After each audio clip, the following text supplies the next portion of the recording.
Descendants of Ham, separated or honored. Biblical mysteries of ethnic origin. Close your eyes for a moment and imagine a submerged world, where rain falls for endless days, waters swallow mountains, and humanity faces God's judgment. In the midst of this chaos, a wooden ark floats, carrying Noah, his wife, his 3 sons Shem, Ham, and Japheth, their wives, the last guardians of hope. The flood ends, the earth dries, and life begins anew.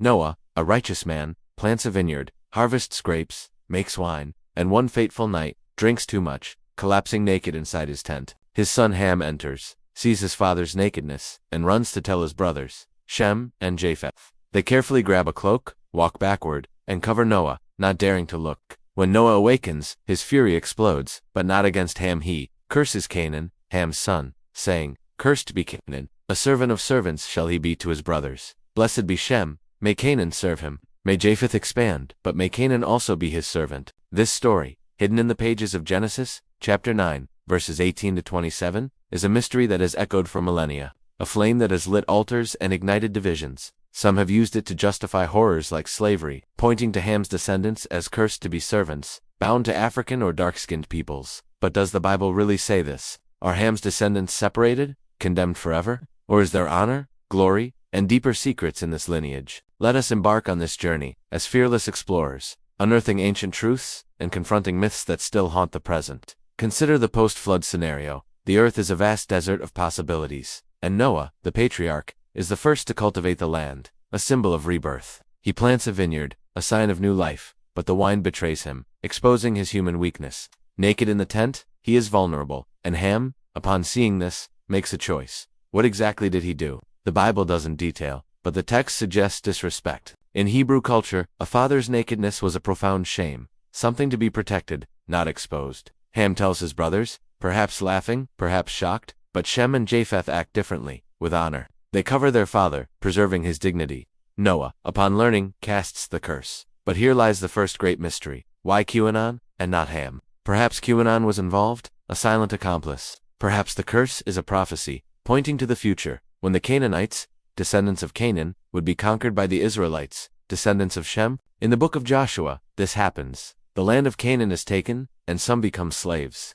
But the story doesn't stop. There it becomes more complicated, deeper, and challenges us. Let's look at the table of nations. In Genesis chapter 10, a poetic list that maps the peoples born of Noah's sons. Shem gives rise to the Semites, Hebrews, Arabs, and peoples of the Middle East. Japheth is linked to nations in Europe and Asia, such as the Greeks and Medes. Ham, in turn, is the father of vibrant peoples. Cush, associated with Ethiopia and Nubia. Mizraim, Egypt. Put, Libya, and Canaan, whose land encompasses what is now Israel and Palestine. From Cush comes Nimrod, described as a mighty hunter before the Lord, founder of empires like Babylon and Nineveh. This table is not a genetic map, but a cultural painting, showing how humanity spread, united in origin, diverse in expression. There is no mention of race or skin color. These ideas are modern inventions, not biblical ones. Now, the shadow of controversy.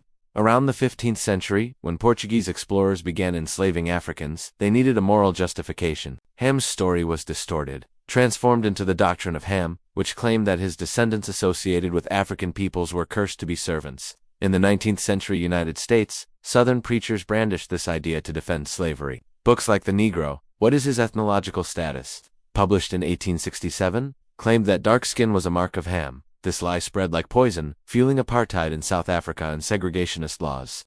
But let's be clear, the Bible says nothing about skin color. The curse is on Canaan, whose descendants are the Canaanites, peoples of the Middle East, not Africans. And the curse is specific, not an eternal sentence on all the children of Ham. This distortion was an abuse of the sacred text, a betrayal of God's message. But there is another side, luminous and powerful.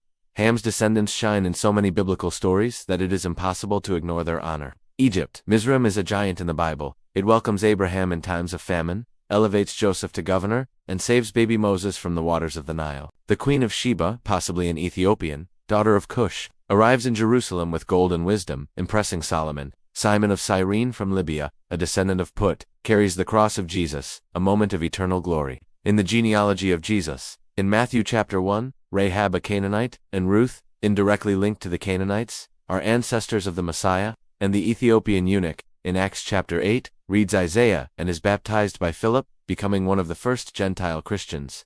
The Ethiopian church, one of the oldest, claims roots in the Queen of Sheba, and legend has it that the Ark of the Covenant is kept in Axum, protected by descendants of Ham. This is not a curse, it is an honor, a legacy, a divine inclusion. Why, then, did the curse fall upon Canaan? A mystery persists. Perhaps because Ham, blessed by God in Genesis chapter 9 verse 1, could not be cursed directly. Perhaps the curse is a historical, not racial, prophecy fulfilled when Israel conquered Canaan. Ancient rabbis, in the Talmud, speculate. Some say Ham committed a grave act, such as incest or castration, but the biblical text does not confirm this. In the Quran, the story of Noah appears, but without a curse, which highlights the uniqueness of the biblical account. What we do know is that the curse does not define Ham's descendants, the Bible celebrates them. From Egypt to Ethiopia, as people of power, wisdom, and faith. Modern science sheds even more light. Geneticists say all humans share 99.9% of their DNA, with roots in Africa, echoing the biblical idea of a common ancestor.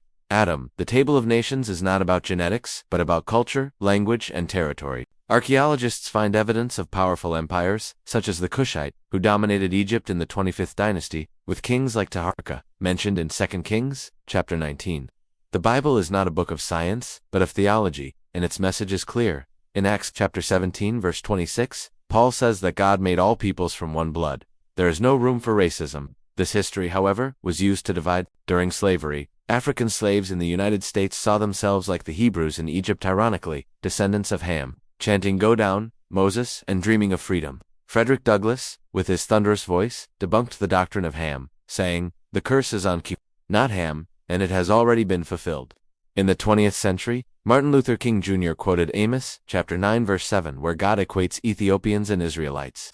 Today, movements like Black Lives Matter continue this struggle, challenging oppressive narratives. Theologians like James Cone, in Black Theology, argue that God is with those cursed by society, transforming curses into blessings. Let's paint more pictures. Imagine Joseph, in Egypt, marrying Asenath, a daughter of Mizraim, and their sons Ephraim and Manasseh, becoming tribes of Israel. Visualize Moses, married to a Cushite woman, facing criticism from his brothers but defended by God. See the Ethiopian eunuch, with his chariot in the sun, reading Isaiah and encountering Christ. These moments show that Ham's descendants are not separate, they are central to the story of redemption. Culturally, this narrative lives on in many forms. In Ethiopian art, biblical figures have African features, celebrating Cush. In music, Bob Marley sang about liberation, echoing the Exodus.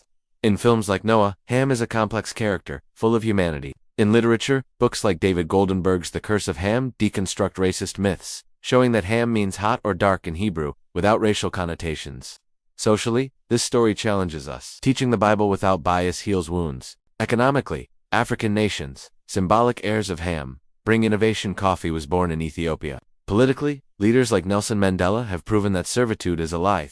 The truth is overcoming. Spiritually, the Tower of Babel, in Genesis, chapter 11, scatters the nations, but Pentecost, in Acts chapter 2, reunites them. Jesus, in Matthew, chapter 20, verses 26 to 28, says that the greatest is the one who serves, transforming servitude into humility. Too close with impact. Imagine someone asking, does the Bible justify racism with the curse of Ham? Answer with fire in your heart, no. The curse is historical, specific, and the Bible celebrates all peoples. The descendants of Ham, Egyptians, Ethiopians, Canaanites, are honored, protagonists of a divine story that calls us to unity. This narrative is not about separation, but about embracing diversity as God's plan. May we live this truth, tearing down walls, building bridges, and honoring all as children of the same Creator.